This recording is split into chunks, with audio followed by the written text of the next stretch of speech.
Yeah. Okay, so they put 4 along the, what is that, the south side of the house. And then we have 1 on the north side in the backyard. 3 on the porch. And 4 more on the west side of the house.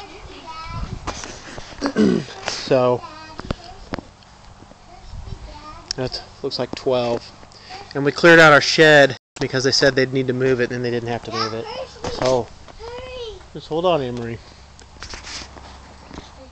See all that? Got a lot of dirt that we're going to be able to use for stuff, I guess. I'll show you too how far our patio hadn't shifted. Think of a regular brick, almost as wide as a full brick, up to about here. So about 3 feet from the door when it finally starts closing in. And then looks like that's already up here. This started to shift out and bow real badly, and it looks like some of their lifting has already fixed it. Excuse me.